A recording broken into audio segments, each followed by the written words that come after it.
All right. Good afternoon, everybody. Thank you so much for joining this CTL seminar, come webinar. We're extremely honored to have with us Professor Suresh Sethi with us today. In fact, his trip is long, long due. In fact, we were planning it for a couple of years and finally it materialized today.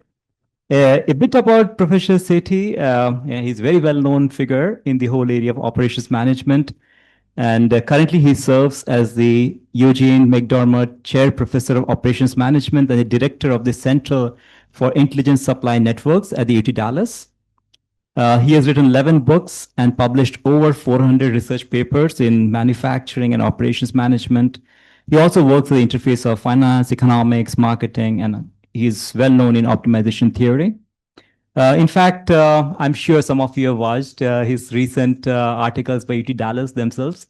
There was a lot of press releases about his 80th birthday and the contributions that he have done to UT Dallas. In fact, he's also said to be initiating the OM area at UT Dallas and creating that into a research powerhouse, what it stands for today. So I think he deserves a round of applause for doing that for the whole OM community. We are extremely fortunate because this also happens to be his last tour on his 80th birthday. He's just flying from here in few days to Hanoi, where Calcutta, then Hanoi. Calcutta and then Hanoi, and they're again celebrating his 80th birthday at Hanoi's conference. So he has given several keynote talks, and two conferences were organized in 2005 and again at UT Dallas in 2006 with the Nobel laureate in economics, Harry A. Markowitz, and he was a keynote speaker. In 2025, there will be three conferences and there were already two. This is the third one happening. The UT Dallas, there was one at the Magna Carta Island in London, and the third one is going to happen very shortly at the National Economics University in Hanoi. Two books have been edited in his honor. POMS awards the Suresh Sethi Best Interdisciplinary Paper Award every 2 years, and beginning in 2085. He has won several awards. Some of the notable ones are he's a fellow of the Canadian Academy of Science. He's an IEEE fellow, Informs fellow, SIAM fellow, POMS fellow, AAAS fellow. Is that a artificial Association for Advancement in Science? Okay. And he's also known as he's a Distinguished Alum Award from the IIT Bombay, from where he graduated in 1967. Is that correct? 1967. So he told me that he used to travel at least twice every year from Rajasthan to Bombay, and he used to go through the Ahmedabad station. This is the first time he visiting the city in 80 years. That deserves a round of applause, and we could make it happen, right? Absolutely. He also got the Carnegie Mellon University Tappert School of Business Alumni Achievement Award, and he also was the POMS president in 2012. This is, of course, a very short bio of him. The more you learn about him, it expands as an universe. So without much delay, I think I'll give the floor and the Zoom both to you. There are a lot of participants online as well, so we can get it started, Professor Sethi. Okay. Well, thank you, Devjit, for introduction and your invitation here. I do like the fact that this is the first time I'm inside the city, and I decided that I will stay 1 or 2 extra days so that I get to know the city, and I think that I've done that well. Last 2 days I've been going around. So I've seen maybe more than some of the people who live here, because I went to Jama Masjid where your logo is, the Jali or whatever they call it. I'm quite interested in some of these things because architecture is one of my it's one of my interests as well. So it's a good idea to see that. And when I came to Hatti Singh Jain Temple, went to Sabarmati Ashram, went to Adala's Stepwell, went to Sun Temple in Modera, went to Rani Ki Amal also. So there were some nice places to visit. We still have a few more places. Sarkez Rosa is another one. And another one is Ahmedabad Gufa. I haven't seen those two yet. So maybe 3rd of December, I will do that. Okay. So Um, I will talk about this talk today. So let me give you some brief introduction about what is going on here. So it turned out that about 10 years ago or so, I realized that there's something called supply chain coordination in our field. I suppose you know all of that. It is something to do with different agents in supply chain coordinating under some contract so that the whole supply chain is maximized, not just the individual profits of the agents. And it turns out that the entire literature was just single period. One problem, finished.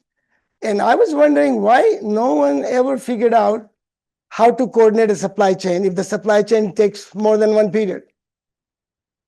And I thought maybe it was just mathematically complicated. So people thought maybe it's not, we can be all charged, all the academics. We look at something that has a nice formulas, but anything becomes more complicated, we call it that is left for the future researcher.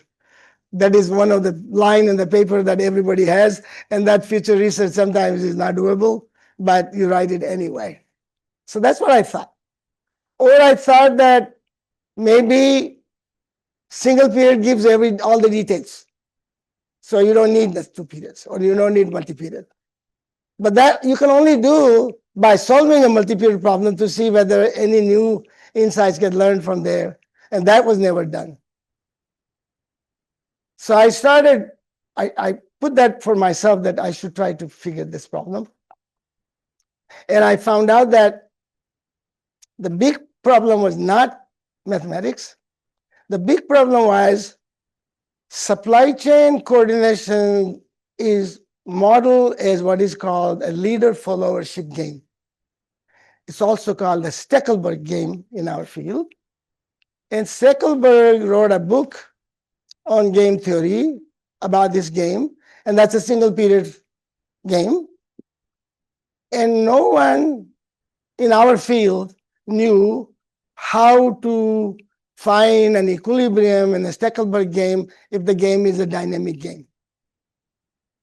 There have been some papers in control theory literature and math literature that did it, but they got buried. One of the references a guy from Cyprus and Greece, and I know him. And when we looked at this paper, that paper is almost inscrutable. You can read the paper and not understand what's going on. It's just that they don't know how to write.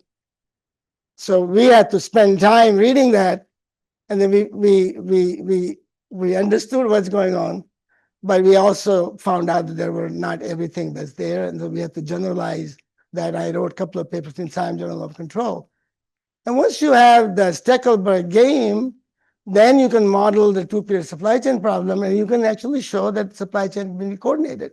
So I'm going to basically give you the first thing I want you to learn from here, that there is a concept of equilibrium in a two-period supply chain or a multi-period supply chain. And the second one, that it can be used for coordinating the supply chain. I think the first may be more important because that has more application in other areas than just supply chain. So that's the first plot. And then another part, you see the mixed leadership game. And that game is another thing that in our literature, we have a leader and a follower. But I come from you might find an article about my beginning of academic career. It's now in SSR, and I posted it somewhere. But when I was growing up, in a small town in Rajasthan, I'm a member of a very large family. I'm the 11th child of my father. I'm the youngest. And so I've seen as a kid what's going on, So my sister becomes 14 or 15. And my mother says, "Dad, try to find a husband. He is the leadership of the mother telling the father, and he has to go find out somebody, right? On the other hand, the father gives the money to the mother every month, saying this is the budget, and the mother has to figure out how much to spend on clothes and how much to spend on vegetables. You see, there is a leader and there's another leader. The different decisions can have a different leader and different follower. And I call that as a mixed leadership game. So you can have an advertising leader. So Devjit can be advertising leader, I could be a follower, but I could be a profit leader and he could be a follower, right? So this is a model of mixed leadership. So I developed the Stackelberg game stuff for mixed leadership games. And so I may not get to there, but there is a paper that we published in IIM Control on mixed leadership games.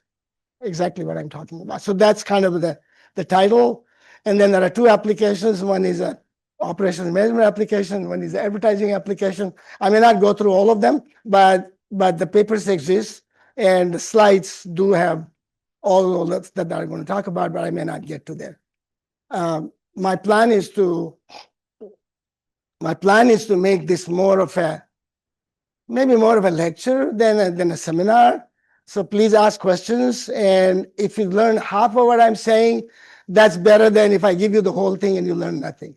So it's better that you ask questions and we proceed that way. Okay. Okay. So here is my, yeah.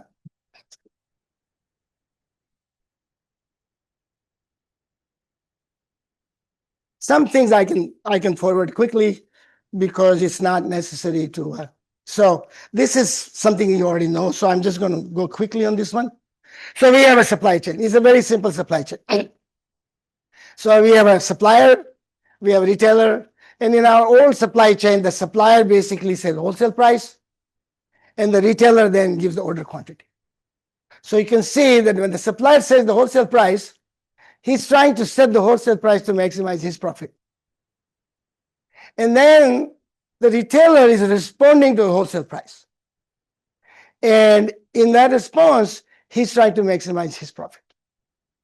But one thing you want to know is that the response is a function of wholesale price. So if I give you a wholesale price of $10, you might order 20 items. If I give you a wholesale price of $5, you might order 40 items. So it's a function of the wholesale price, okay? It's important to get this terminology. And this is the self-serving actions. They do not maximize the profit of the entire supply chain. Every marriage people know that a wife's objective function is different, husband's objective function is different, and somehow there are conflicts. So the total profit of the family is not always maximized by maximizing each one's independently. So you have to make those compromises. Those compromises are contracts. Those are the contracts that will coordinate various incentives. Okay, so if you don't coordinate, then there is something inefficiency in the sense that if you were to coordinate, the profit of the supply chain can be $100. But if you don't coordinate, the profit of the wife could be 50 and the profit of the husband could be 45. And $5 is still sitting on the table. So that $5 has to be captured by some kind of a arrangement, some kind of a coordination, okay? And so that is what's called a coordinating contract. The coordinating contract is called, in our field, double marginalization, because the wholesale price is basically the supplier sets up a margin on this cost of production. So the cost of production is $5, you said $2 margin, he will set the wholesale price of $7. So he makes $2 margin. And then the retailer gets it for $7, he puts $3 margin and he sells that to the customer at $10. So there's a margin and there's a margin. And these two margins are then called double marginalization. The double marginalization is nothing but inefficiency in the supply chain. Okay. Maybe a bad word in some sense, because I can give you problems where there's no margin and the two parties are not coordinating. So it's just basically a mathematical concept of nesting optimization, which is much more general, but This is the word that is stuck, and we're going to keep that word. Okay. This is model is a Stackelberg game. So before I go into Stackelberg game, everybody knows about Nash game. Stackelberg games are more complicated, but the Nash games are well known. And there is also a movie called Beautiful Mind. And so we will first define what a Nash game is and show a little bit of a clip from the movie. So in the game of two or more players, a set of decisions made by the players is called Nash equilibrium. If no player can do by changing his decision while the others stay with their decision. Okay, so this is one of the definition. On the other hand, if one person change the decision while the others stay with their decision, and by changing that decision, that person improves his lot, then it's not a Nash equilibrium, because then I can change it and I can improve it. So that's kind of idea of Nash equilibrium. I also want to say more mathematically, if you have a single person, single firm maximizing profit, then that profit is that idea is expressed by one inequality. The one inequality says optimal decision makes bigger profit than any other decision. It's a one inequality, okay? Equilibrium with two people is two inequalities. One person changes, the equilibrium decision is better than any other decision that will be obtained by changing while the others stay. And the second agent, the same thing. It has its own inequality. The equilibrium decision of the second person is better than any other change that second person makes while the first person doesn't change. So when you have two agents, we will not go from 2 to 3 because 1 to 2 is the biggest conceptual change. After 2 and 3, it is just mathematically more complicated, but there's nothing new coming in. Essentially, nothing new is coming in. So we will have two inequalities versus one inequality. So equilibrium is defined by two inequalities. Two people. Okay, so we're gonna. I hope the sound plays here. Incoming, gentlemen. Aye.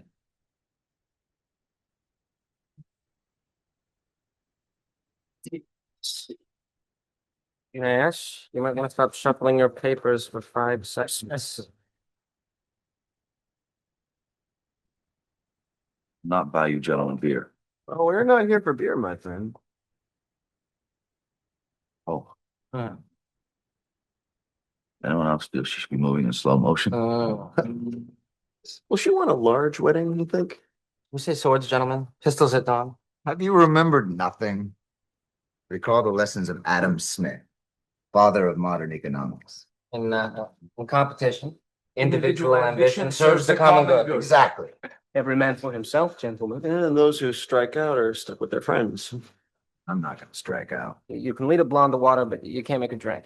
I don't think you said that. All right, nobody move. She's looking overhead. Right, she's looking at Nash. Oh, God. All right, he may have the upper hand now, but wait until he opens his mouth. Move last time. That's the history book.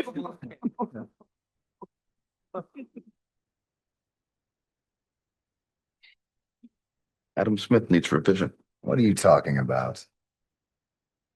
We all go for the blonde.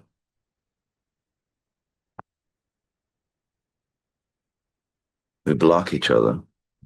Not a single one of us is going to get her. So then we go for her friends. But they will all give us the cold shoulder because nobody likes to be second choice. What if no one goes for the blonde? We don't get in each other's way, and we don't insult the other girls. It's the only way we win. That's the only way we all get laid.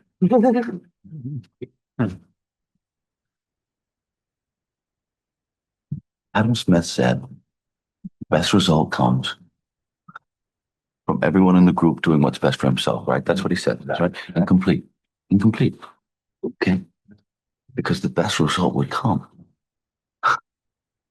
from everyone in the group doing what's best for himself and the group. Ash, this is some way for you to get the blunt on your own. You can go to hell. Governing dynamics, gentlemen. Governing dynamics. Adam Smith. What's wrong? Yeah, here we go. Careful, careful. Thank you.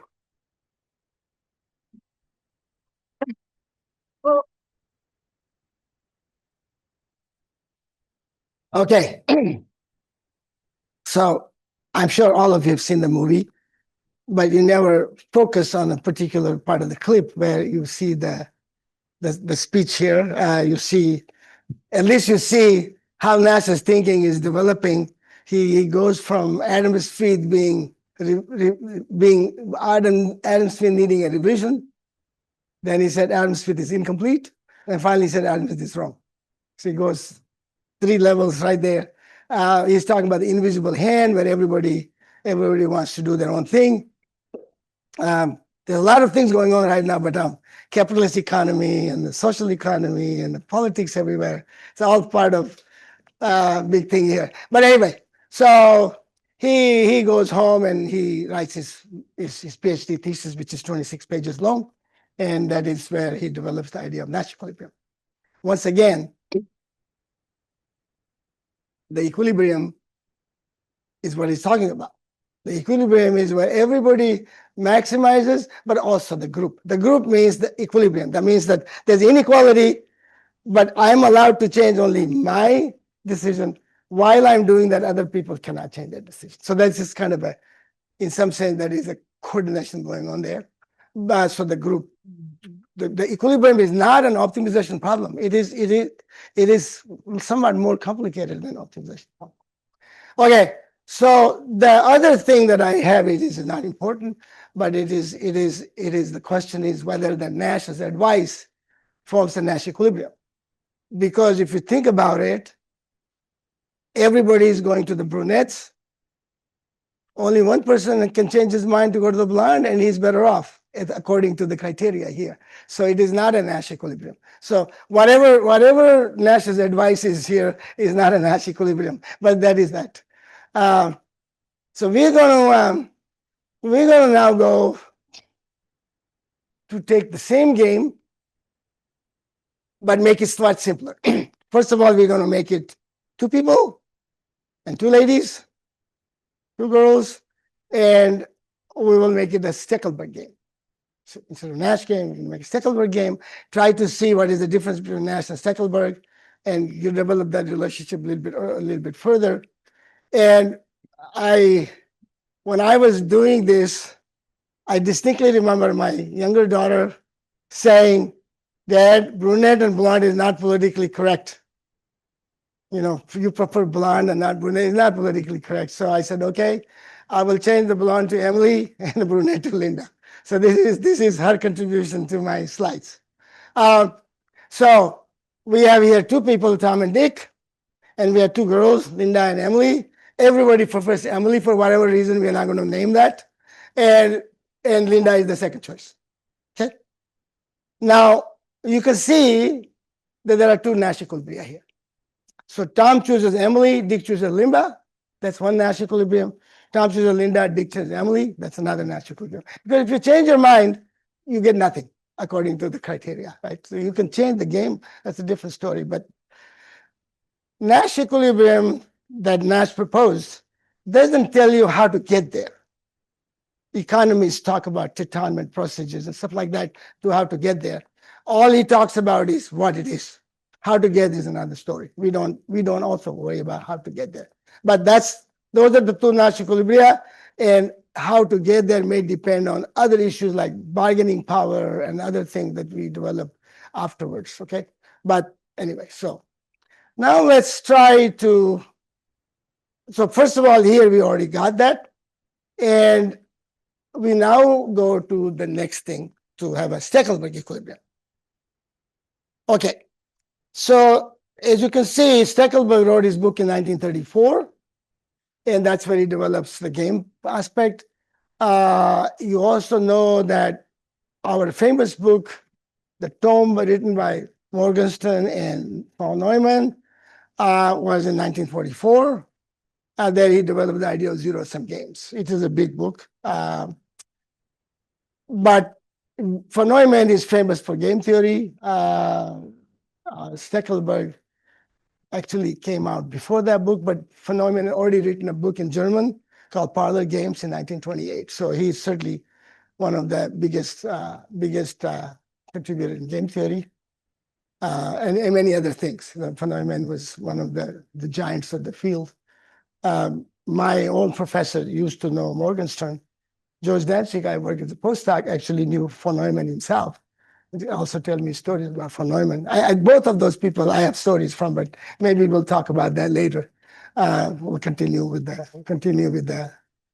the seminar right now. Okay, so here's the same problem formulated as a Stackelberg game. So now Tom is a leader, Dick is a follower. We already talked about that. So now the response function has to be optimized for every decision that Tom makes, right? It's the wholesale price and the order quantity. Now it is the Tom choosing a girl and he's choosing the other. That has to be a function of the girl that Tom chooses. So the function can be written as a table. So here's the first function. I call it a purple. The other one is yellow. The other one is gray. The third one is that one. So there are 4: purple, yellow, blue, and gray. And as you can see, that's a function. Function of Emily is Linda. Function of Linda is Emily. That's the function. Okay. So we have these functions. And remember, the follower doesn't choose the girl. Follower chooses the response function. It's a very big difference. That is the big difference between them.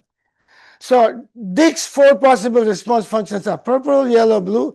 And given Dick's best response function, which is purple, which you can easily find out, it's clear that the Tom's best action is to choose Emily. And so we have an equilibrium called Stackelberg equilibrium, where Tom chooses Emily, Dick chooses Linda. So because Tom is a leader, he gets a first mover advantage. So he gets the best girl in this case, and the Dick basically goes the other. Now you look what's happening. If Tom deviates, right, if Tom chooses from Emily to Linda, he loses. Given that he chooses Linda, then the best response from Dick in purple, given that the Dick still has a purple response function because he doesn't change the response function. And if this changes his response to yellow, remember the change of the Dick is not changing the girl, but changing the response function. This is given that Tom has already chosen Emily. So what is going on here is the obvious difference is that a Nash involves a simultaneous decision.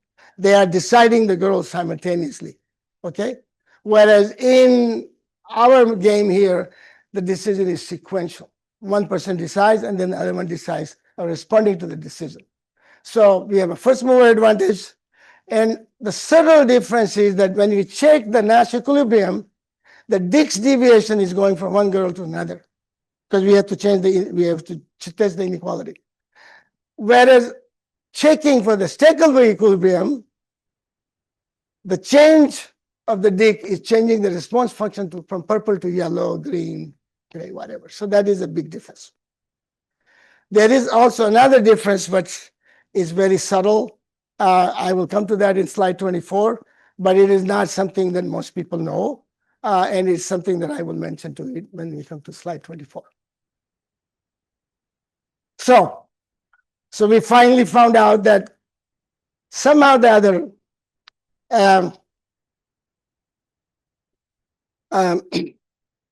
some differences in a very simple problem between Nash and Stackelberg. Now we go from one period to 2 periods, or one period to many periods. Turns out that when you go from one period to multiple periods, there becomes a lot of different kind of decisions that come into play, and that depend on what information people have as you go along. I'm going to give you 2. One is called open loop, one is called feedback. But there are others. But if there's a paper in IIM control that I wrote, and you can find out many other different kinds of equilibrium decision multi-period, but these are 2 is enough for us. So one is called the open loop, and we're only going to go 2 periods. One more thing, even though I developed some of the theory later for n periods, But once again, in mathematics again, going from 1 to 2 period is the most difficult. 2 to 3 is just more complication, but nothing conceptually new coming in from 2 to 3. But 1 to 2 is complicated. So it's conceptually completely different than just 1 period. So let's look at it. We have 2 period games now, and we go back to our supply chain, wholesale prices. So we'll have a wholesale price in period 1, wholesale price in period 2, order quantity in period 1, order quantity in period 2, right? Think about if the supplier announces the wholesale price in period 1 and 2 at the beginning of the game. Let's call it W1, W2. So supplier announces W1, W2. What do the retailers do? The retailers' quantity is Q1 and Q2, first period order quantity, the second period order quantity. Q1 will be a function of W1, W2, and a Q2 will be a function of W1, W2. So you can see that even first period quantity is a function of W2, and the second period quantity is a function of also period function 1. Okay, so it is more like that. And so what is going on here is mathematically it is a single period game. Everything is decided all at once. In physical terms, it's dynamic, but mathematically it is just a single period game. In the sense that W1, W2 can be a vector, call it a W, and a Q1, Q2 be a vector, call it a Q. So Q is a function of a vector called W, and you solve the problem for the two decisions. So because it's a single period mathematically, the first mover advantage continues. Okay. But the drawback is that the second period decisions don't take into account what happens in the first period. Suppose first period random demand is stochastic, right? So you order some quantities, and the demand then materializes at the end of the period 1, but you are not allowed to change. So the demand has changed. If the demand is higher, you order something and your inventory will be depleted, you might want to increase the order in the second period. Or if the demand is totally low and you are stuck with much more inventory, you might want to reduce the second period quantity that you had already decided. So you see, you're not taking into account the world being realized at the end of the period 1. And that is a drawback, it's a serious drawback. In other words, the decision in the second period is not time consistent.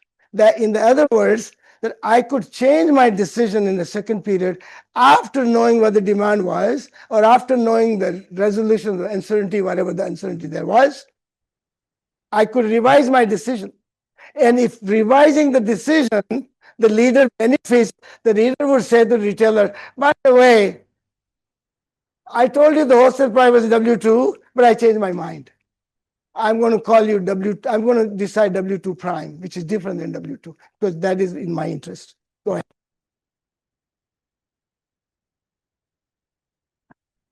Yeah?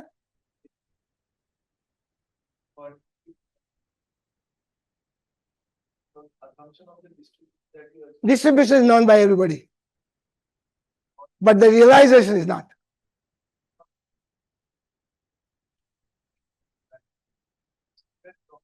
No, but okay. First period has to be expected value. Yes, if you have a stochastic problem, absolutely correct. You maximize the expected probability, that's all you can do.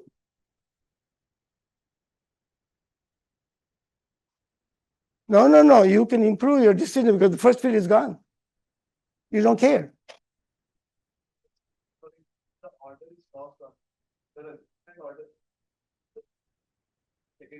The order quantity is already decided in the first period. Yeah. And suppose I ordered less than the demand. Whatever, yes. Then are you assuming that the demand is lost or it is forward in the next period? If the demand is lost, then in the second period also, if we assume the same. No, it's a 2-period problem right now. It's a 2-period problem. Game ends in 2 periods.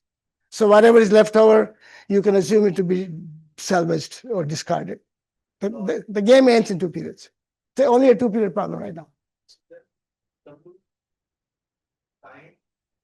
Yeah, in the second period, after I realize the demand, I will decide to change my wholesale price. What time dependence? What is the time dependence? What do you mean by that? What if my profit improves by changing the decision? What are you going to do? That profit, I think, of time, but there is no dependence between time one and time two. If you are assuming independence, I don't know. I don't understand what you understand. There's no assumptions here.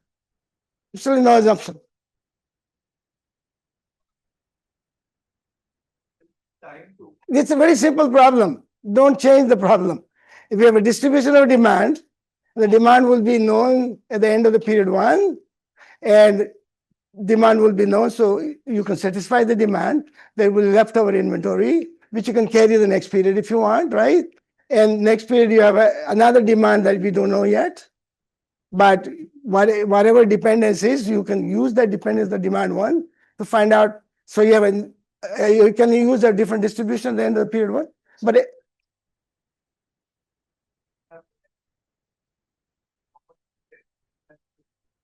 That can be anyway, let's talk about this later, okay? Because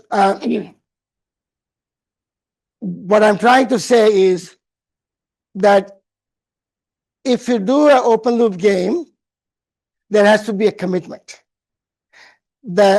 Any kind of a decision require a commitment. Economics people call it a commitment. So what they're saying is that we have decided to agree on this and we cannot change it anymore. The problem is that games of full commitment it requires some agreement, and agreement requires, if you go to the economics literature, they say the court will enforce the agreement. So you sign a contract, right? And the court will enforce the contract, but the problem is court has a finite penalty on many of the civil cases. They're not going to hang you for changing your decision, right? So my question now is that suppose the court's maximum penalty is $1 million, and by changing the decision, I gain $1.2 million, then I can change the decision, right? I pay the penalty. But no one has solved that problem. If you look at the entire economics literature, they call it an infinite penalty. Infinite penalty is just hanging, right? You are not going to allow to hang people just because you change your wholesale price. So basically the problem remains in some way, okay? So now we're going to go to the feedback. We'll talk about later if you want. The feedback solution, what happens, supplier announces only the first period wholesale price, but when he decides that, he makes some anticipation, okay? And in period two, he then announces the second period wholesale price after observing the inventory or after observing whatever uncertainty is realized. By the way, this is a full information game. We are not talking about mechanism design where you have a different information, I have a different information. This is not an asymmetric information game. Everybody knows everything, okay? The only thing is randomness. Nobody knows what the resolution will be until it's resolved. Okay, so in period two, the supplier announces the second period wholesale price, the retailer response, period-wise. Both take into account the state observed in the second period, which is the inventory or the demand, whatever, and the solution is time consistent in the sense, it's kind of like a dynamic programming, right? Everything is decided from backward, and then when you follow the decision, everything is time consistent. Yes, Debjit? It doesn't matter. It could be dependent. It can be dependent, but then what happens is you know the demand in the first period, you realize, then you get the marginal distribution. But the marginal distribution now is the distribution for the demand. But everybody knows that. And so according to that distribution, the demand will be realized in the second period. If it's independent, you don't have to worry about that. But it doesn't really make any difference. So the solution is time consistent, and the first mover advantage only is period wise. So what I'm going to propose is that I'm going to propose that the coordinating contracts that we're going to develop for a 2-period problem or an n-period problem will be a feedback. And since I will be able to coordinate the supply chain, the first mover advantage is not important anymore because I will maximize the profit of the entire supply chain. So suppose I squeeze the money that is left on the table, let's say that was $5 in my example, I will be able to squeeze all $5. And then that $5 can be shared between the two people. So everybody will get what they would otherwise get in the decentralized decision making, which was total $95. One get 50, one get 45. But that $5 can be now split. And that split we're not going to talk about, but that split can be depending on the bargaining power. One can get $2, one can get $3, one can get 0, one can get 5. But that's another story, okay? So what I'm trying to say is that we will be able to coordinate the contract. We'll get what is called the first best solution, which means the decision made by the two parties when the two parties were one company. We'll give that example later. Okay, so this is where the first example I'm talking about. I'm going to now develop a feedback contract for two-period problem in this problem, okay? And we'll go through the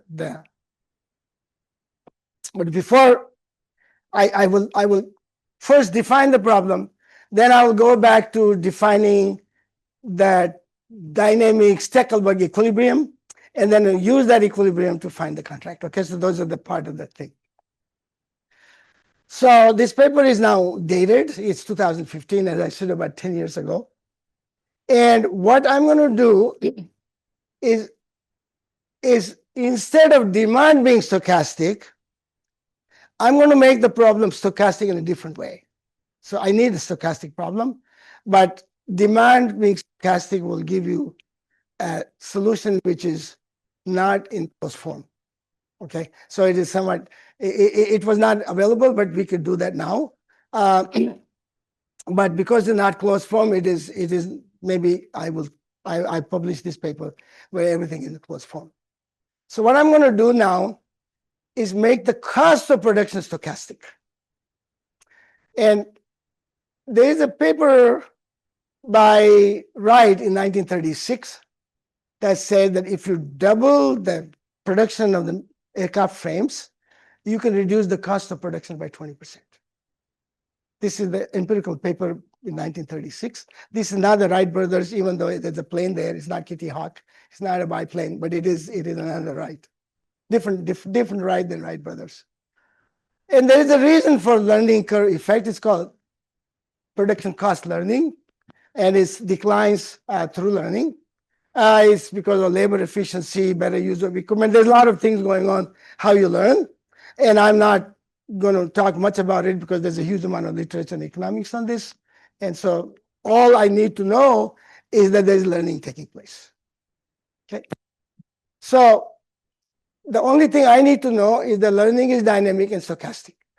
We all also know that the cost will fall based on the cumulative production, because more you produce, more you learn. Okay, so you will be able to model that. Okay, but empirically, the rate at which the cost decline sometimes may not be deterministic, especially when the semiconductor manufacturing production was taking place in the time I was writing the paper. You did not know how the costs are going to fall because everything was new. The processes were new, technology was new. So all I want to know is that the cost is stochastic. So now let's look at that paper here. So if you put the centralized problem, then it's a problem of manufacturer, and the learning creates an interdependency between production cost and demand, product cost and the production quantity. And I'm going to assume the demand to be price dependent. And so the optimal production quantity, you could observe that in a benchmark case, you might want to have a lower price initially in the period 1, because the lower price will allow you to sell more. When you sell more, you will learn more, and you have a lower cost in the second period production. So that dependence is there, and you can make use of that dependence. So you may not be myopically, the price may be, different price may be optimal in the first period, but dynamically, you might want to reduce the price lower than what is myopically optimal, okay? So the problem would be price and production. You have to set price and you have to decide how much you want to produce. And in the second period, the learning takes place, you sell the market. Let's look at this problem in a decentralized setting. A decentralized setting, manufacturer decides on wholesale price and production quantity. And then the learning takes place. And the retailer decides on retail price and ordering quantity, which is going to be a function of these guys. Okay, so these will be decision in a decentralized setting, and we're going to find out how to achieve coordination when learning curve is present. So I have a two-period model set up, and there are two sections in the paper. I will start on assumptions. I'll give you those, and after that, there's an option that nobody can carry inventory from one period to the next. So whatever inventory there is in the first period has to be discarded. Then there is a second section where the inventory has to be used in the second period. Then the state of the system in the system would be cost, because the cost is changing, and inventory, because the inventory is also part of the system. So in the first period, there's only one state of the system, which is cost. The second period, the two states. Both are solved in the paper. This is just slightly more notation. So I'm not going to present that. I'm going to present this as first part. It is in the paper in the second part. Yes. But I think are the decisions for the two period taken upfront, or are they decided? No, we're going to do the feedback. So you'll see how we're going to do it. It's going to be coming, okay? Because open loop has a serious problem, because nobody takes into account the state of the world that is happening. So you're leaving an information that is available to you, but you're not making use of it. You understand? Because you already decided everything. So not insisting on a decision that you already made and not taking into account a decision that is coming to you is a sheer folly, right? There's no point talking about, oh, well, my expected cost will not be minimized or maximized, or profit will not be maximized. You have to, if there's the information that's available to you, if you don't take into account, obviously you're going to lose something. So we're going to take into account. Okay, so our model goes like this. There is a paper by some Nobel laureates on learning, which says that the first period is called the infant stage, where you learn. The second period is the mature stage, where you don't learn. It's a two-period game. So we're going to have a demand. The demand is going to be AI minus B times PI. We're going to assume B to be constant only for simplicity. You can make it BI also if you want. And WI is the wholesale period in production I, and the demand will be linear. C1 is the production cost in period 1. C2 is the random cost of production in period 2. And small c2 will be the realized production cost in period 2. That will be your realization. Okay. The random variable, which is a learning rate, is called lambda. It has a distribution. Okay, so this is our stochastic distribution that we want to talk about. The production variables are QI for the retailer's order quantity, and a big QI, which is the manufacturer's production quantity.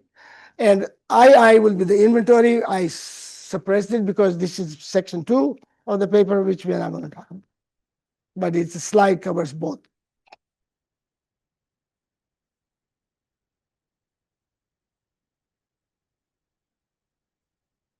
So, okay. So the game proceeds like this. In period 1, everybody knows the cost of production. It's known. Okay. I separate the inventory. You're going to assume 0 for the time being. Okay. Start with a 0 inventory. So the manufacturer will decide on W1 and the capital Q1. He said, okay, this is my wholesale price. This is my production quantity. Given those, the retailer will decide on retail price and the order quantity. Once that's decided, the infant stage happens. Learning takes place. When learning takes place, C2 is realized as C2, small c2. Everybody knows what small c2 is. And given that information, the manufacturer will now decide on W2 and Q2, having that information. And after that decision is taken by the manufacturer, the retailer will decide on P2 and Q2. And then the game ends, right?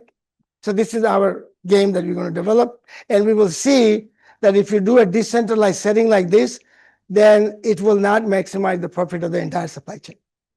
So there will be a double marginalization. And then we'll develop a coordinating contract and show that under the coordinating contract, that double marginalization disappears. So we are coordinated the supply chain in 2 periods. So that is the program for this paper. So once again, linear demand is DI times AI minus BPI. The state equation of the system, every time you have a dynamic program, there's something called a state. So the state here is basically the cost of production. So this is a stochastic equation.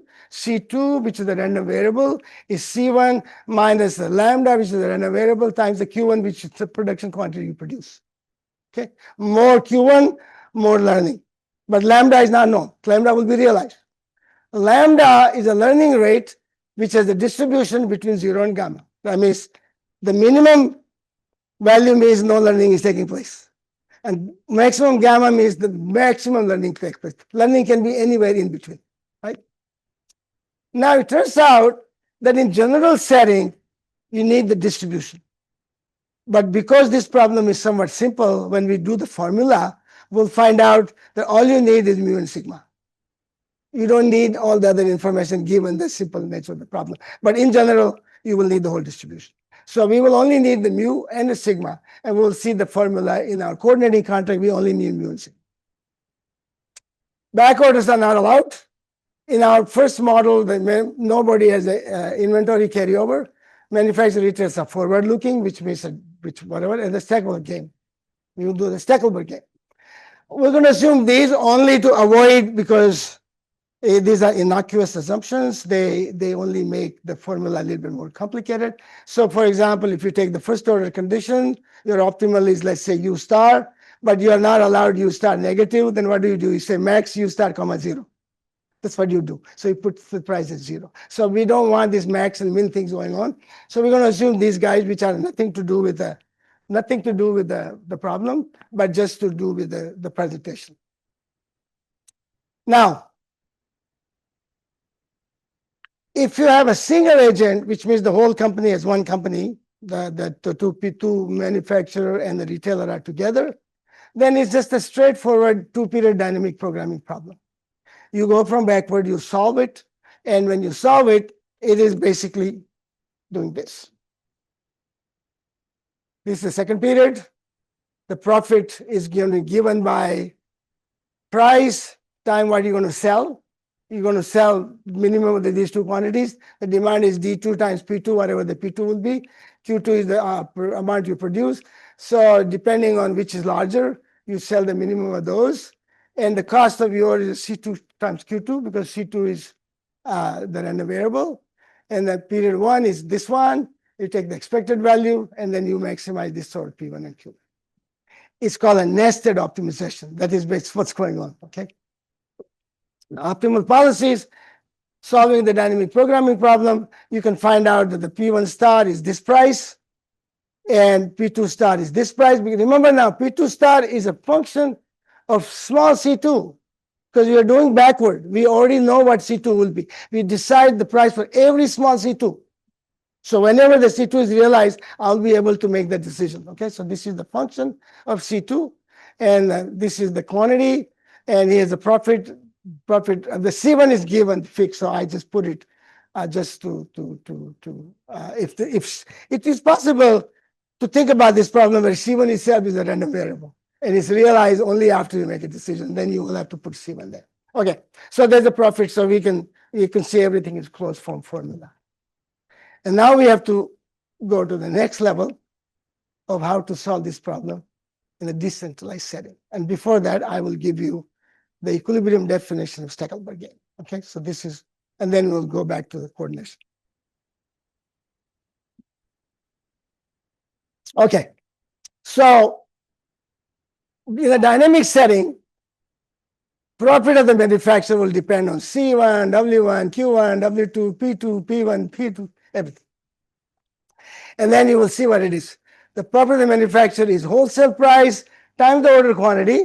That's the revenue is going to get from the retailer, minus the cost of production times the big Q1 because he's producing big Q1, the C1 times that is the cost, and W2 Q2 minus big C2 Q2, and there's expected value. Retailer's cost is also a function of all these guys, but the retailer is getting P1 times the demand, which is the amount he sells, minus the cost he pays to the manufacturer, plus P2 times this minus that. Okay, so these are it's a different formula as a profit than in the, yeah. But there will be chance of holding costs. Well, you can make the holding cost if you carry the inventory, but this is that I'm not carrying any inventory. You can go to the second period, then you can have a holding cost if you want. You will find out that in this case, the production quantity and the order quantity will be exactly the same. Yeah. Huh? Yes, it will be the same in this case. Yeah, you will get the formula. So, but it is again, I think the main purpose here is to not question the model because it's a simple model. Main problem is to see how the Stackelberg equilibrium is implemented. And this will hold, for example, even the lambda distribution it could be a distribution. So you can make the problem more complicated. Again, ideas can be, so this is not, you're right. And there's a state equation. So this comes for my definition of a Stackelberg equilibrium. And I will develop that definition for n periods, not just for 2. And most of it is notation. You need a notation to write down things. There's not much mathematics involved here other than the proof later, which I'm not going to present. Okay. But right now, in order to define the equilibrium, I need to develop a notation. So let's go through this notation. Okay. So in a feedback Stackelberg equilibrium, the leader determines her strategy. So X, this is the state equation. The state equation could be inventory, could be cost, could be whatever it is. It could be n-dimensional. Okay. So in period I plus 1, the state is xi plus some function of the decision that people will make, the state, the decision u is the decision of the manufacturer, v is the decision of the retailer, the random variable, and the period itself. So you can see that if you begin with the problem at some period t, which is t, and your initial state at time t is y, then from y you can develop this state equation. Okay, so this is the stochastic state equation. And the leader strategy will be a feedback, so that means it will observe the state at any given time x and observe the time itself, and the function will be u of x comma t. And it will be, the follower will react to this guy, so the follower will know the x as well. Follower will also know t, but it will also know that decision, so that decision will come there. So follower will make that decision. So this is the sequential definition of that game now. We can write this as u of x1. You can even want to make it x sub 1 if you want to, but it's okay either way. U of x1, x2, xn is the decision that he makes. I call that as u. And the v is this vector, v x1, u x1, v x2, x2, so this is v.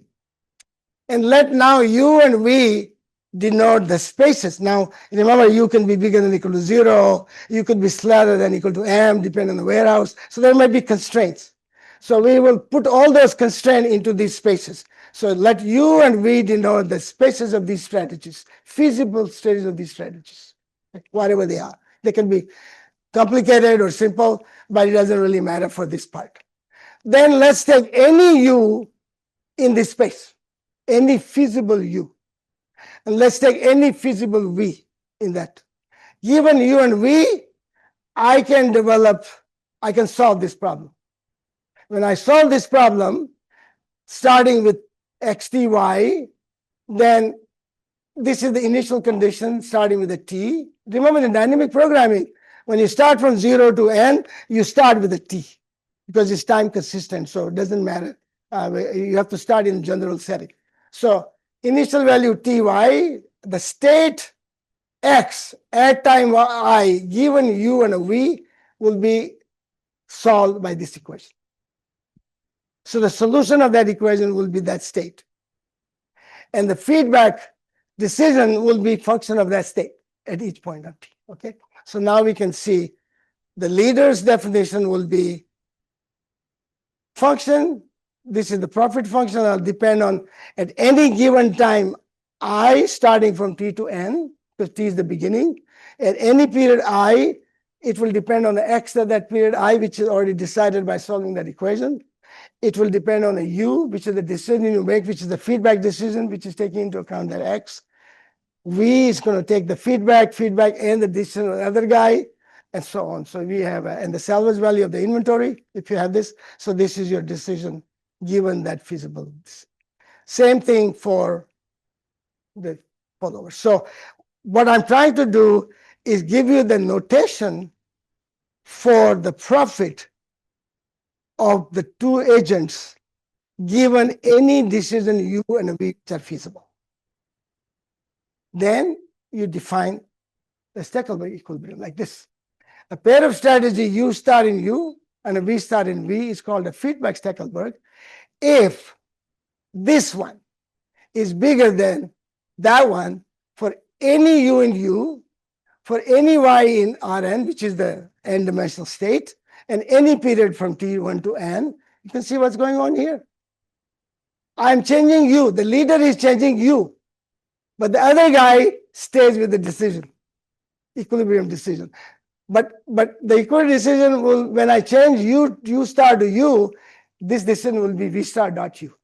This is important to know. So that's true. Now look at the follower. The follower will change v for any v, but this guy will stay at u star. So when you change to v, you can see this is still a u star there. So these are the two inequalities that define the Stackelberg equilibrium. They're almost similar to the Nash. The only difference is what you're changing. Instead of changing your decision, oh, sorry. How do I go back? Here. So instead of changing, that guy is changing the response function.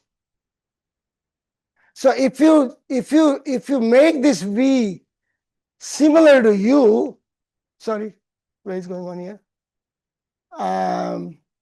Sorry. If you change that u, this v similar to u, it will become a Nash equilibrium. So the difference between Nash and a Stackelberg is basically the space, which is different. The space of deviation is different. And this is slide 24. So let me tell you just briefly what I mean by this. When Stackelberg developed the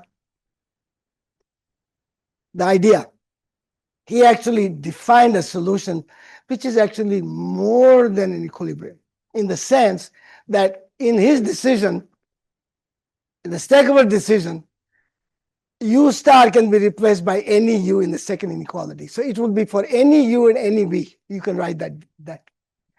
That simply is too strong. It's not an equilibrium, and it cannot be generalized. So the Stackelberg solution, sometimes I call it a solution, not equilibrium, because it's stronger than equilibrium. But it just happens for a single period. But you cannot generalize Stackelberg solution to a Stackelberg solution in a multi-period setting. In multi-period setting, all you can do is an equilibrium. That's all you can do. So that is the distinction that we will never be able to get the Stackelberg. There's no solution to that. That just doesn't happen. So that's all we can do. So we have a definition of equilibrium. And now what happens is we solve the problem backward, just like we do dynamic programming, and we can develop a table. So when we solve the backward, we start with a C2 and we solve the second period problem first. When you solve the second period problem first, it's just a straightforward problem. And what you get is a wholesale price, you get the production quantity. It's a single period problem. Second period is a single period problem, you just do all of that. And then you solve the first period problem and you get all of that. This is not complicated. Now you want to implement this decision, right? And implement is in forward time. So what do? You solve this problem. When I said in a feedback, you have to anticipate. When you decide something, you have to anticipate what's happening in the future. That is what is anticipation. So what you do here is wholesale price. You already know C1, so you have this formula. You see only mu and sigma there. So you will announce this wholesale price. When you announce this wholesale price, the production quantity will be pronounced by this guy. And then order quantity, which is a function of C1, W1, and Q1, is this formula. So he will decide W1, you put the W1 in this formula, and you will say, this is my production quantity. You put that W in this formula, you say, this is my price. So you see you're developing the formula which already took into advantage of the second period. That's how the anticipation came into the play. And then once you make this decision, the capital C2 is realized as small c2, and everybody observes the C2. You go back to the table, you look at the C2, you put the table, you find W2. Again, the table, you find these two. So this is how you solve the decentralized problem. So we have a feedback Stackelberg solution of a decentralized problem, which is the Stackelberg equilibrium. How much I'm doing time-wise? Okay, so let's go to the equilibrium, the coordination contract. But let me say something before I go. Remember, I'm putting W1, which is the wholesale price here. It is the dollar amount that I'm putting. I'm not putting a function. What I'm trying to say is the following.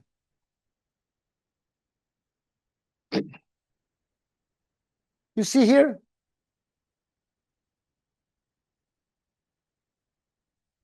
This is not a function. It is what he will announce given x and t. Because if I put that in a function, then I have a function of a function. And that is a calculus of variation problem. It is not a problem that we can solve easily, although you can get another kind of idea there, but it is a more complicated problem. And so we don't have any, because then the whole history becomes important, and it is not a feedback Stackelberg anymore. It's not feedback anymore. Feedback is taking into account. Okay, go ahead. Question? Yeah, non-zero sum. This is a non-zero sum game. Yeah. In some non-zero sum simultaneous games, there are some nice structural results if the number of periods is infinite. Yeah. We don't have nice results if the number of periods is large, but it is still finite. So I'm curious if you have, even though you have done this for finite time horizon, whether how these results will kind of maybe stabilize in the finite. The second problem, infinite horizon. The infinite horizon problem. Okay, the reason of simplicity in infinite horizon, first of all, this guy disappears. There's no salvage value at infinity, so that disappears. And the other thing is that solution U will become stationary. It's only a function of x, not of t, because the stationarity comes from the fact that anytime t, the future looks the same. But if it's a finite horizon period n, then when you go to the n, then the remaining period is changing. So in the beginning of time, you have n period remaining. Second period, you have n-1 period remaining. Third period, n-2 period remaining. But if you are at infinity, then there are infinitely period remaining no matter where you are. And so that means that the dependence on time disappears and the problem simplifies in some way. So there are a lot of benefits of that. But the cost, of course, is that no one lives to infinity. It can only be, infinite horizon problem can only be justified as a simplification of the finite horizon problem. And if that simplification gives you a good enough solution for a large horizon problem, then you're okay. Okay, so it has to be, but it has to have some convergences and stuff like that, so that you approximate the large horizon problem by infinite horizon problem. Okay. So the The next part is the contract. So in our field, we have developed something called a revenue sharing contract. We have developed a buyback contract. By the way, in the earlier part of this seminar, I had to develop the entire one without any equation. So I had examples given example of a full coordinate graphs and everything, but that was because it was a named lecture, and the whole school it was invited, and it is not a good idea to have equations when you have people coming in from everywhere. Okay, so and in our field also, we know that the buyback contract and revenue sharing contract are equivalent in some way. So the revenue sharing contract means that the supplier says that I will share revenue with you. Remember, in that profit sharing, because profit sharing is trivial, because then the supply chain profit is being manifest to begin with. It's a revenue sharing, not the profit sharing. The other one is a buyback. So the idea in a news vendor problem, which is really the most important problem in the supply chain coordination, the idea is that people tend to under the price, that whatever you charge is not the price which is optimal for the supply chain. And so what happens is that the retailer doesn't order enough. And the retailer doesn't order enough because he doesn't want to get stuck with whatever is not sold. So when he doesn't order enough, then manufacturer also loses some profit because he could have ordered more. So the manufacturer wants the retailer to order a little bit more, so that what he order is what the order will be in the benchmarks, single monopoly supply chain, decentralized supply chain. So he says, okay, I will buy back what you don't sell at a certain price. So whatever price you set at buyback will allow me to order more. If I give you more buyback, I will order more. If I give you even more buyback, I'll order more. So there is one buyback price where I will make sure that your order is exactly what the order of the centralized optimum is. So that's the whole idea of buyback. Same as revenue sharing. So they are equivalent. Okay, so I'm going to now develop the revenue sharing contract, which is this.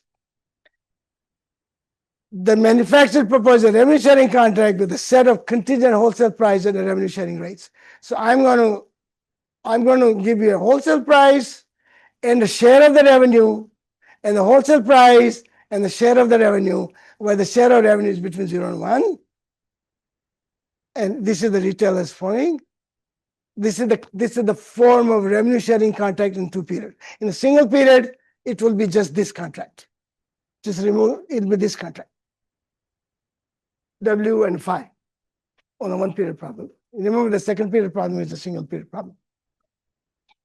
So now I give you a contract.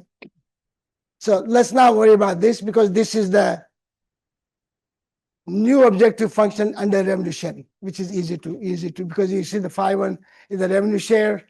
So this is the total revenue, this is the share of the revenue, this is the cost, this is the share of the revenue, this is the cost, the expected value. So the problem under revenue sharing contract is this objective function. So here's the proposition. For any phi 1, phi 2, if this is the wholesale price in period 1 and this is the wholesale price in period 2, then this is a coordinating contract. You notice that this formula is the same formula that you see in the news vendor problem in a single period. It is just the phi times the cost of production. But you see this formula is more complicated. So the period 1 is more complicated. It takes into account mu and sigma in this case. And this is now the coordinating contract between the 2 parties. And it's a flexible contract, just like we had in the single period, in the sense that any phi will do. And which phi finally gets implemented depends on the bargaining power. If the supplier is Walmart or Amazon, they can squeeze all the power from the retailer. So the phi will be 0 and whatever, okay? And in the other cases, maybe the retailer is powerful, then the retailer gets all the profit. Supply is more powerful, then supply gets all the profit. And if the power is shared, then there's a Nash bargaining solution or whatever, which will give you the fight. But we are not interested in that. We are just interested in saying that there is a coordinating contract. I will only spend a little bit of time on the mixed equilibrium to just very quickly to see what's going on. This is a paper in IIM Control in 2019. And the mixed leadership comes because there is a thing called cooperative advertising. So what is a cooperative advertising? Let me give you the slide here. So the cooperative advertising, the participation rate where the supplier says or the manufacturer says, I'll give you a certain percentage of your advertising expense. Because what happens is the retailer does not advertise enough for the benefit of the manufacturer. And because it doesn't advertise enough, there's not enough demand. But if you advertise more, the demand will increase and the manufacturer will benefit. So it is in the interest of the manufacturer to say, I'll give you a certain percentage of advertising. So that is called cooperative advertising, and then the amount of contracts that are involved are billions of dollars. So there's a lot of cooperative advertising going on. There are empirical papers, for example, the amount of estimated in 2007 were already $25 billion. I don't know what it is now. And there are marketing papers that tell you, what is the percentage of cooperative advertising. But there is no paper in marketing that tells you what is the optimal percentage. But for that, you need the model like what I'm doing, right? So I don't have an empirical model here, but I have a model that will tell you what the optimal percentage would be. So you see IBM is 50% of advertising costs, Nature Bounty 50%, Apple 75%. But what should be the participation rate is one of the things that I can handle here. There are some papers here on cooperative advertising. And then that's the paper I talked to you about. This is the first time that people have looked at the Stackelberg problem in multi-period. So it's a 1979 paper, long time ago. And we have our own papers are here. This is my paper. And this is my paper. That is the one I'm presenting right now, is this one. So we develop sufficiency conditional optimality, but these are a little bit more mathematical papers. So here is a kind of a Nash-Stackelberg game, because what happens in this setting is that this is the leader and this is the follower. So what happens is the manufacturer announces the which is the participant rate, and the retailers announces his participation. So in my model, what is going on is the retailer can also give some support to the manufacturer's advertising. So each support are advertised together, and then given the two supports, the amount of advertising that these two people will be also announced. So you can see the two decisions, both are leaders in allowing the participant rate, and both are followers in determining the total amount of advertising. So that's the kind of model we solve here.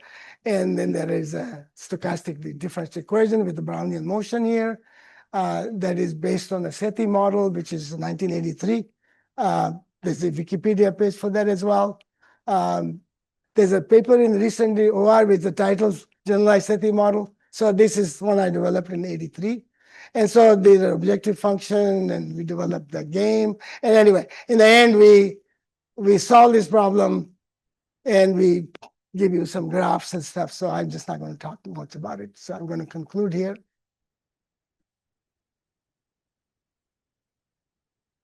Okay, so I gave you some difference between Nash and Stackelberg game, gave you two types of Stackelberg equilibria, then provided a definition of what a feedback Stackelberg equilibrium is.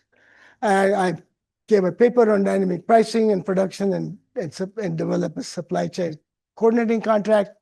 I give you a mixed leadership game of cooperative advertising, not much, but a little bit.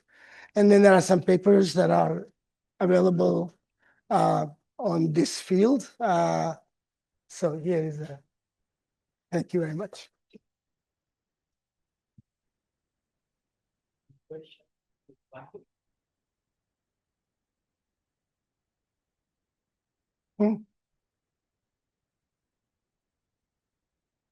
Meaning of what? learning rate. Oh, the learning rate is in the sense that more you produce, more you learn. But the rate of learning depends on technology or whatever. And in our model, it's stochastic. It can be, I just make it a simple model. The thing is that I need to have a model which is stochastic. Otherwise, I'm not going to do anything. Coordination is required, that there's something that is changing at the end of the period one, so I can take that into account. So that's exists. Now, in Newswender problem is the demand which is stochastic. But then the demand is not dependent on price. In my model, the demand is deterministic, but depends on price. But the cost is stochastic. In the Newswender problem, the cost is deterministic, but the demand is stochastic, but doesn't depend on price. So those are the two different models. And there is a paper on the Newswender problem that, okay, there's a little bit of history here. This problem that I gave you in 2015 started maybe another 10 years earlier. And by the time we got this, there was a paper in EJOR, which are two Korean people wrote a paper using the Newswender problem, but they don't have the idea of Stackelberg equilibrium in the paper, but they do develop a contract, and they also make some mistakes. So the mistakes are not so critical, but we provide those. So there is a Newswender where, but it's not a closed form solution.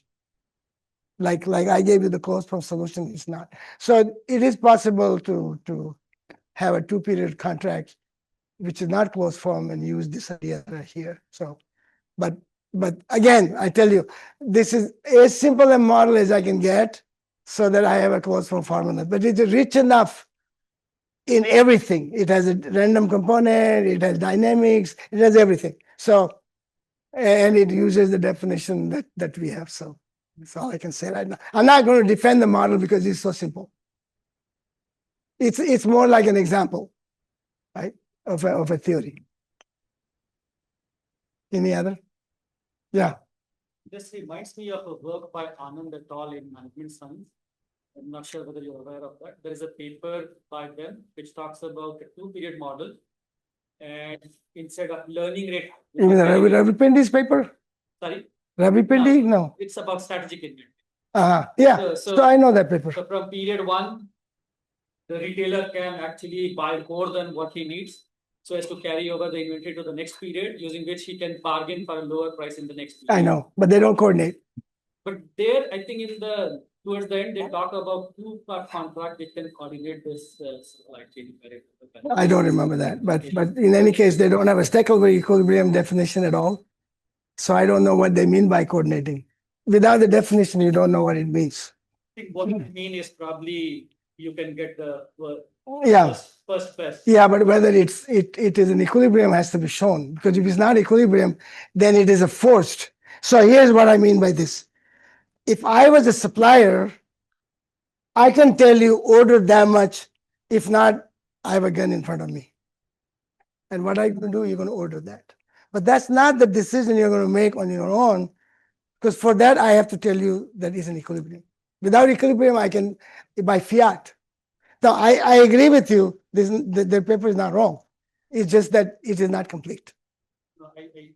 I think what they are saying is probably 2-part contract can improve, but probably not get the best. So we had an extension of this where manufacturer can carry inventory. Right now, the retailer does not carry inventory. The manufacturer carry inventory. We had that, but they wanted to remove everything to make it simple. But you're right. There's a strategic inventory which gives you the bargaining power in the second period, and you can show all of that. But that paper hasn't been written yet. Yeah, it's there somewhere in the notes, but it is now the world has moved to AI, and maybe it's not any more important to publish that paper. Maybe, I don't know. But you're right.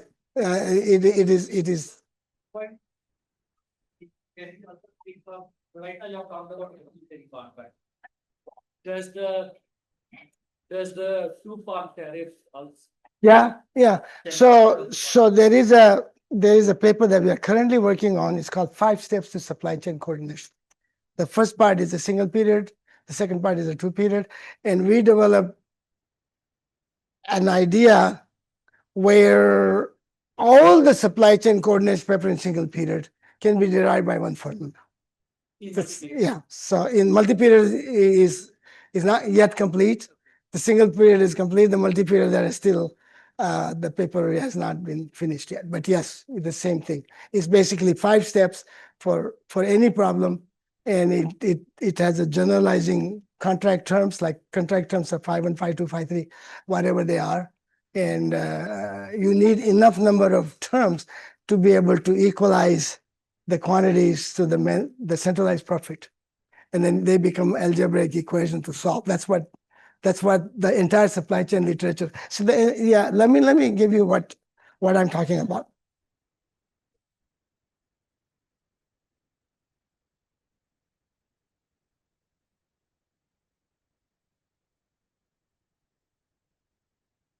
So the world of supply chain coordination did the following.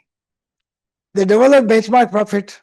They developed the decentralized solution. And then they equated the benchmark for the decentralized solution and found out these terms of the contract and solved that problem.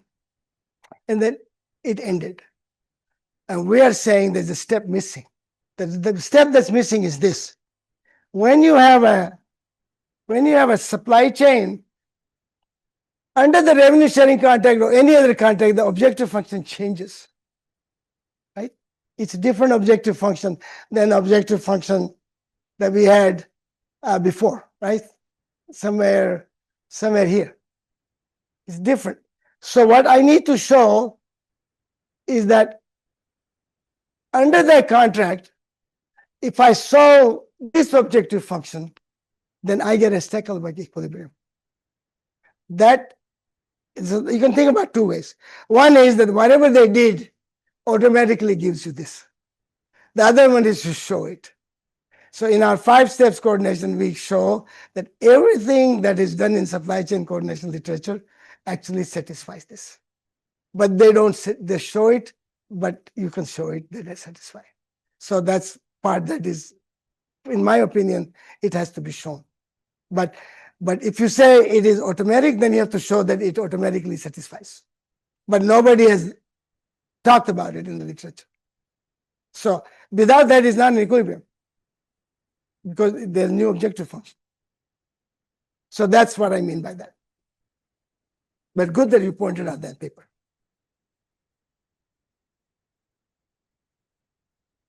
Any other thing? Oh, I have some, if there's a time, I think there's well, let me talk about it. My PhD coordinator gave me a slide show for, not a slide, but a few slides about our PhD program. So I'm going to talk without this because otherwise we have to upload this. I have it on my USB. So UTD PhD program that I started when I went there, because without that, there's an article I wrote about how to grow an OM department. It's in POM, first paper in 2005 issue, the January issue of the POM. So one of the things you have to do is you develop a PhD program. And of course, now we are one of the big PhD programs in the country. And so I just want to say that especially now, there is a starting this year, I think most universities are going to have some issues about getting PhD students, because our PhD students come from, where do they come from? They come from China, they come from India, they come from Korea, they come from Iran, and very few come from the United States. And so people are now trying to figure out, how to attract PhD students. So I have a little sales pitch about PhD students. So, but you guys are already PhD students. This would be a seminar for MBA students to say, hey, rather than do a clerical job, to have a car and a servant in your home, you can do a PhD and have a good life being your own boss. I would not trade my life with any company work, but but that's that. So that was kind of we are now paying. Our students are getting almost $200,000 salary for 9 months. So 12 months, they usually give 2 months salary for first 5 years. So that's called 2/9. So if you take 2/9 and $200,000, you're getting something like $240,000 a year. And in Texas, when I went to Texas, then the house was about 1 year salary of my 1 year salary was the house I bought. Gross salary without paying taxes. Now, my colleague Anyan bought a house maybe 1.5 times his salary. Now it's 2 times his salary. So 240 plus 240, 480,000. You can buy a 4-bedroom house in Texas, 3-bedroom, 4-bedroom in Texas.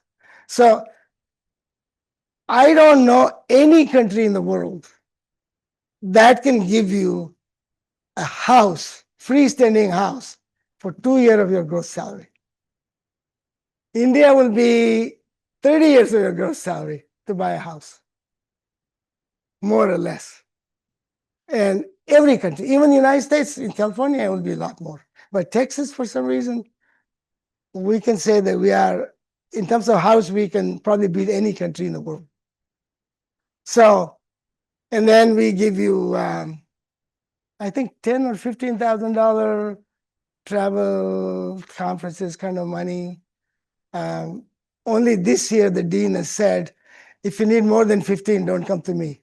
But all these years that I've been there, people wanted to go to another conference after the $15,000 got depleted. The dean will always give me some more, as long as it's a conference which is reputable. But this year, there's a letter saying,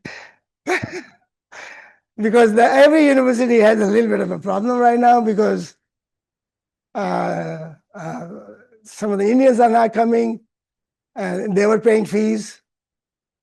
I don't know about your time. When I went there, the only students that I saw from India were PhD students, because those are the only one who got money.